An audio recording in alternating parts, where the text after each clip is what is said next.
Hey coucou, dans cette vidéo YouTube je vais te parler de l'écriture d'un roman, de comment j'ai fait pour écrire mon premier roman sans aucune expérience on va dire, mais avec beaucoup de lecture à mon actif. Suite à une vidéo que j'ai postée sur TikTok, j'ai reçu le commentaire d'une personne en fait qui m'a dit comme quoi ma vidéo que j'avais postée à ce sujet lui avait mis une claque clairement.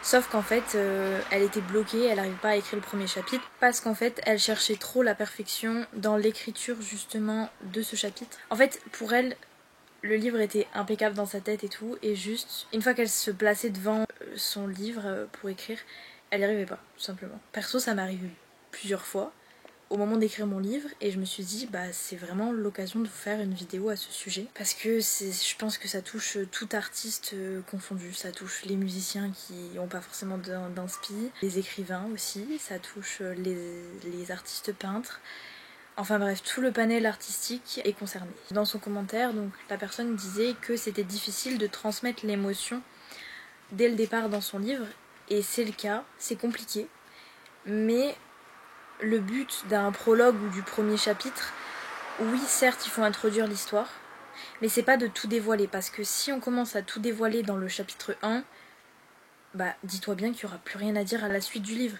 Donc ça veut dire que le lecteur va lire ton livre et juste être là en mode ok, elle nous a dit le personnage principal habite à Paris, elle est dans un 25 mètres carrés, elle fait des études de mode, bref, elle s'en sort pas financièrement, du coup elle travaille à côté, elle rencontre le garçon de sa fac, le bad boy, le machin, le truc, enfin tout ce que tu veux, genre le gros cliché, bref, en gros, tu déballes tout dans le premier chapitre et c'est pas du tout ce qu'il faut faire. Enfin, quand on observe du moins les livres qui ont été publiés chez des éditeurs ou encore des livres qui ont marché, ça a été des succès. Les 10 millis me viennent en tête parce que je suis en train de lire les 10 millis justement.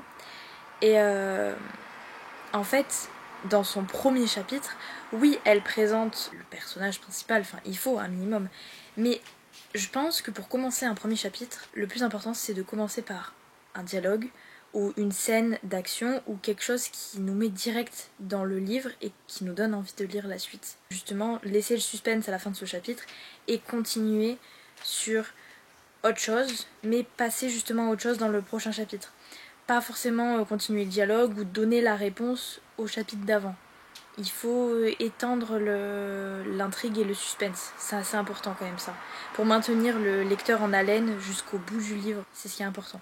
Et ne pas oublier de rajouter des suspens ou des intrigues. Pas à chaque chapitre, ça serait trop d'intrigues à force, mais par-ci par-là.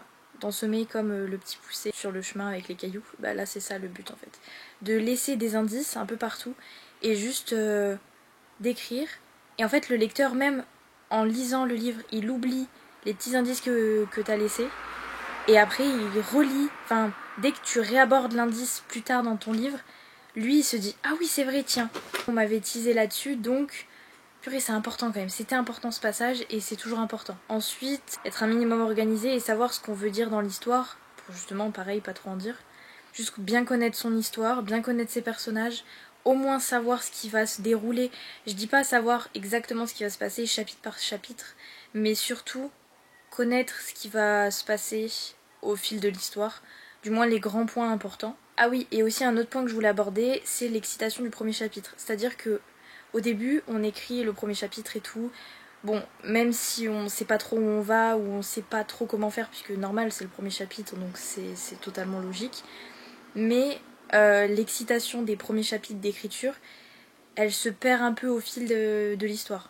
C'est-à-dire que si tu connais pas exactement ce qui se passe dans ton histoire et que t'as pas envie de faire vivre, clairement de les faire vivre tes personnages, ça marche pas. C'est pas possible. En fait, il faut vraiment que toi-même tu saches tout en fait de l'histoire.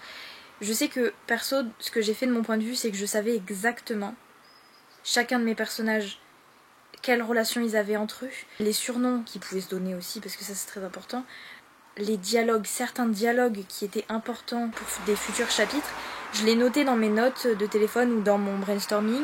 Et en fait, je l'ai retrouvé à la fin, quand je voulais écrire ce chapitre, je savais exactement ce que je mettais. Ensuite, pour pas perdre l'excitation aussi, c'est d'écrire une trame, de mettre ce qui se passe, pas dans chaque chapitre, parce que ça aide pas, enfin ça peut bloquer justement l'imagination, la création du livre et de l'histoire. Mais vraiment, le fait de lister tout ce qui se passe à peu près dans l'ordre de l'histoire, chronologique, comme une frise chronologique en histoire géo, ça aide vraiment à pas se perdre et à pas oublier d'étapes surtout parce que c'est important quand même. C'est normal que l'excitation elle passe au fur et à mesure des chapitres. Genre vraiment c'est normal. Il y a des chapitres où tu seras forcément hyper excité de les écrire et tout, où tu seras là, l'énergie elle est au maximum et tout ça. Et il y a vraiment des chapitres où juste tu vas être là en mode mais c'est nul en fait. Qu'est-ce que je fais, tu vois? Tu vas te dire mon histoire elle est pourrie, ce chapitre il sert à rien dans l'histoire et tout. Alors qu'en fait si, chaque chapitre, même les chapitres où il se passe pas grand chose, ils sont importants dans l'histoire. Parce que tu peux pas tenir en haleine le lecteur en permanence dans chaque chapitre, c'est trop épuisant, même à lire c'est épuisant. Mais il faut au moins que t'aimes ce que tu fais, que t'aimes ce que t'écrives et que juste ça te passionne et que tu sentes vraiment dans tes tripes, hein, vraiment, que ça vienne du cœur quoi. Ça c'est le plus important. Si ça vient de toi, si ça vient du cœur, si tu voles pas les idées de quelqu'un, si juste tu partages ce que t'aimes, bah c'est le principal. Et du moment que toi t'aimes, même si c'est pas exactement comme tu l'imaginais, comme tu le pensais ou quoi, c'est pas grave. C'est juste toi et au pire des cas, tu peux modifier à la relecture. Bien sûr, la relecture est pas faite pour tout modifier non plus. C'est un autre sujet, mais perso, je sais que je pourrais pas recommencer d'écrire un deuxième livre de mon premier livre. Non, un deuxième G de mon premier G. Je pourrais pas écrire une deuxième histoire à partir de la même, c'est pas possible. La première, elle est vraiment unique et c'est ce qui a fait que je l'ai écrite, c'était les émotions que je ressentais sur le moment, c'est tout ça. Et même à mes relectures, je peux te dire que vraiment, juste, je me disais, mais waouh! En fait, je redécouvrais mon histoire, je redécouvrais mes personnages, je redécouvrais tout, comme si juste j'étais là en train de lire un livre et que c'était pas moi qui l'avais écrit. Si t'arrives à faire ça, je pense que c'est un banger et que t'as tout gagné, vraiment. Si même toi, tu sais même plus ce que t'écris, mais c'est bon. C'est bon, tu te rappelles plus. Quand tu relis, tu redécouvres. C'est que c'est une super histoire. Sur ce, je te fais des gros bisous et je te dis à la prochaine pour une prochaine vidéo. Bisous!